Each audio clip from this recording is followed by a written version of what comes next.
นี้ทุกคนจาก Bell Lake Utah in Utah State Wow baby go baby go go yeah baby สบายดี Hi guys now I'm at Bell Lake Utah picnic look ตอนนี้กำลังตั้งแคมป์ tent we will do barbecue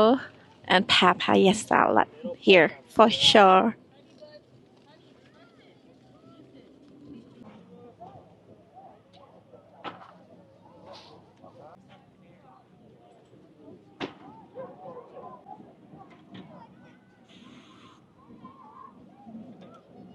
before the sun burn Like I was telling Malin, I was like, you guys thought I was bringing my camping stuff. I did not.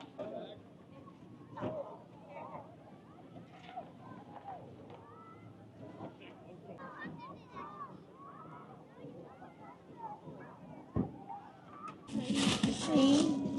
หลายขึ้นเหมือนดีมั้ย เกี่ยมเครื่องมาเบิดมาลืมของผมซ่า Here Hi Hassan Hi. Hi Hassan บึกเด็กน้อยมักน้ำบ่เย็นแต่ว่าใส่ดีโอ้น้ำเขียวเห็นปะ It's so blue Hi baby baby เฮ็ดหยังมักหลายเลยสิชาย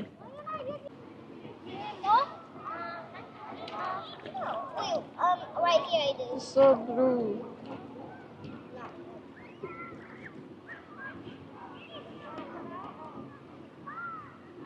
ทุกคนเห็นมองก็แล้วเนี่ยไปดู Like all this people are camera here baby น้ำบ่เย็นจ้ะทุกคนบ่คือเหล็กทาโฮ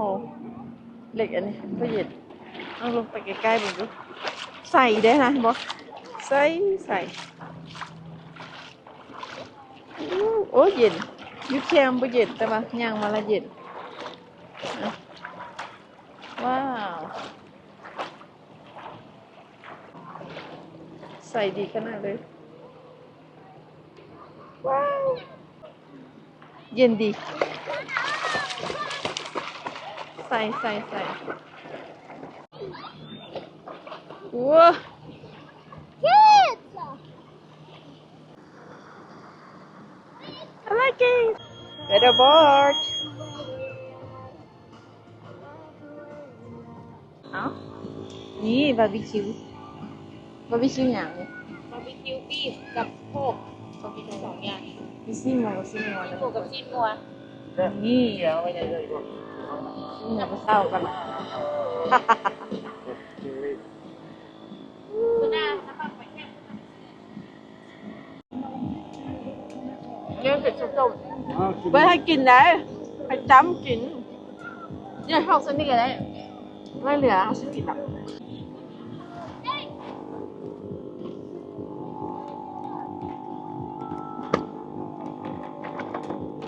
ก็ไปได้เอาเบิ่งตำหู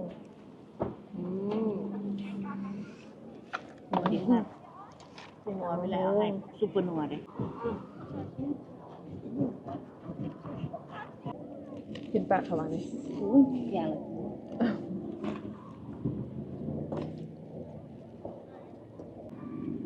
บาร์บีคิวยังไม่ได้กินแก๊สหมดไปซื้อแก๊สก่อนกินนี่ค่ะอ้าว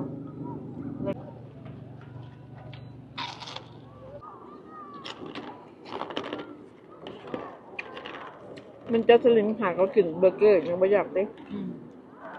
ทุกคนย้อนมาเตาปิ้งบาร์บีคิวเฮายังใส่กันบ่ได้เนาะแก๊สหมด ไอ้ตายกับอาหารน้อยไปซื้อแก๊สใหม่ก็เขาก็กินตำมุงค่ะกับหนังทองกินแล้วเด้ยังบ่มาปะนี่ก็เลยลงน้ำค่ะซะพูนพอกับหลานสิไม่แต่พอลินกับเด็กน้อย เย็นเนาะน้ำเล่น Huh? น้ำนี่เย็นแท้ Huh? It's so cold No. No Warm. warm What is Not that? Ooh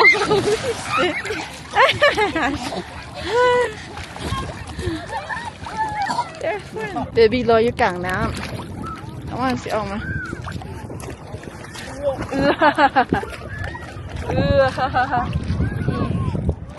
โอ้เก่งไหนย่านมาเบบี้Hi sir Has it now boy It's colder. Over there it's warm. Yeah บอนตื้นน่ะมันบ่หนาวมั้ย We're down at Hamburg. ไปซื้ออันแก๊ส Back all the way to ว้าว so cool Are you having fun? Yeah? Yeah? บัวแพ้ยังเบิ่งแขนแขนรู้ไหมทุกคนไปลงน้ำกูเดี๋ยวนึงแพ้เป็นตุ่มมันเป็นอย่างนั้นไม่ว่าสิเห็นบ่แต่ว่ามันเป็นตุ่มเจ้าขาเป็นตุ่มวัดนี้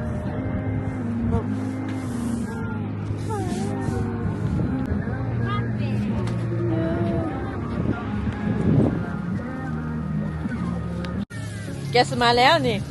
จะกินบาร์บีคิวแล้วน่ะโอ้ไม่แท้ดึงได้แล้วสิอย่ามาเลย ปั่นคิว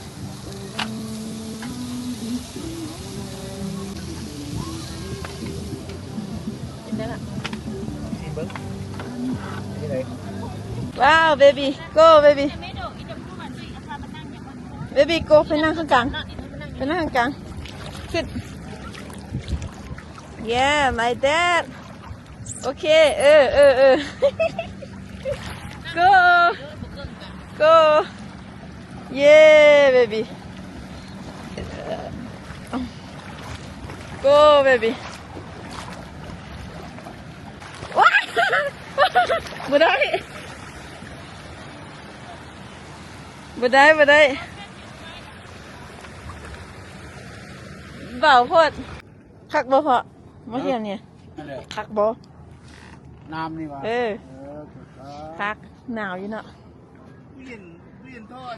เอาไปเล่นพูดอีกบ่ yeah โอ้อันนั้นมันยามหนาวไปสิ บ่ตั้งเป็นตี้ หนา เนาะ วเด้อวันนี้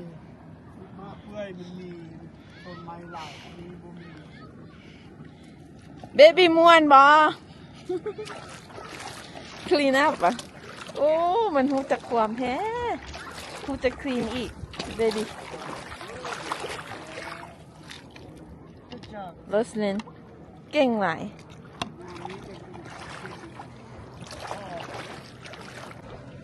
หน้าจนดำหมดเลย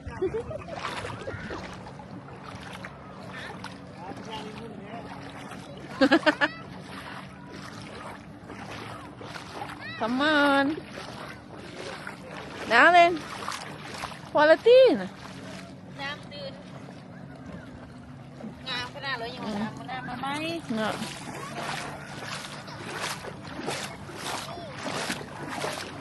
แต่ว่ายี่นี่มันฝุ่นเดี๋ยวมันขี้น่ะมันตื้น Today we have a lot of fun ม่วนบ่ฮะ Yeah. ว้าโน้ตจนว่าดำเพื่อนนะดินนะ Ethan did you have fun yeah I'll come again. again okay Tomorrow? no not tomorrow pack and go home Ethan มา come again tomorrow เพื่อนว่า บ่มี ไอ้ไซ นี่เอาคำพูดไป Ethan มา come again tomorrow อ้าวตอนนั้นได้ก็บอกใช่นี่ พวกเราสิกลับนะทุกคนอันนี้มัน Airbnb and we just check out now see the common area we have 2 bedroom there and 2 bedroom there and we go home see อันนี้บ่มีบนทิ่มอ่ะ Ja, toll. กลับบ้านสบายดีทุกคน ตอนนี้เราอยู่เมืองยูทาห์เนาะยูทาห์เวียคุยนะมีวิลเลอร์สแลนด์เก่งหลายนี่พาประตูนี่ดูมาเบิ่งเมืองยูทาห์มาพาประตูโรสแลนด์มาเบิ่งเมืองยูทาห์ See let's go baby we go explore น้ำไปยังไง สบายดีทุกคนคอยมาลินเมืองยูทาห์ Let's go นี่ City Center Utah Salt Lake City in Salt Lake City เขาสิไปเบิ่ง Temple Square เขาสิไปเบิ่ง Temple Square ทุกคนมายูทาห์หลายเทื่อได้ทางบ่ได้เข้าไปในเมืองเทื่อนี้เข้าไปโลนี่ here all of this baby look งามบ่หันเขาเจ้ากำลังเฮ็ด inside the Temple Square เขาเจ้ากำลังเฮ็ดอันก่อสร้างอยู่บักหลายแต่ว่าอันนี้ยังบ่แล้วกว้างอยู่เด้ Church or temples beautiful Temple Square still have construction ooh แล้วอันนี้โบสถ์ baby ว่า castle พุ่นน่ะ นี่เป็นโบสถ์ซื้อๆมาเบิ่งให้แม่นี่พ่อเข้ามาเบิ่งเลยแม่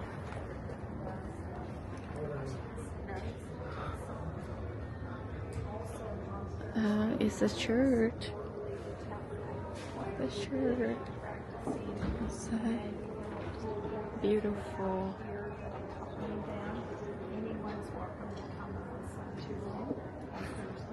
เบิ่งห้องน้ำทุกคนป้างามๆสะอาดมาก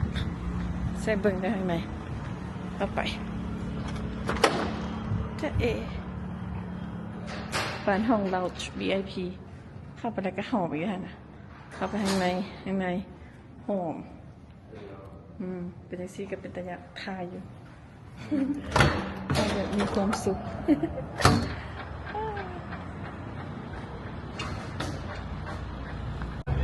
The city center area here. Welcome Salt Lake City.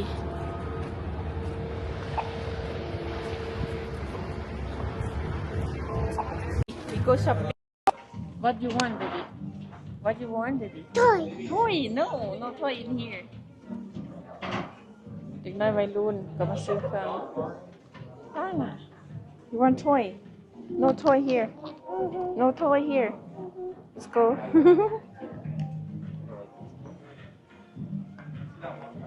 เบิ่งประตูบ่เคยเห็นอเมริกันน้อย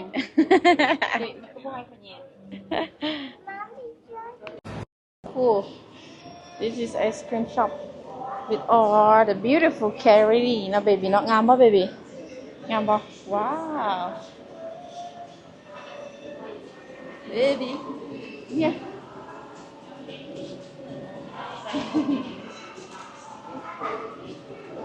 Baby, เอาอย่างดี Baby, what you want? Chocolate? Okay. Come on.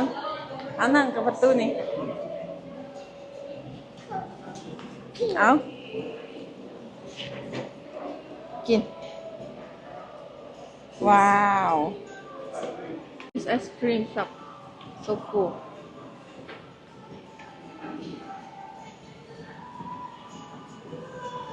Okay, กลับแล้ววัดเองนี่คือ downtown Utah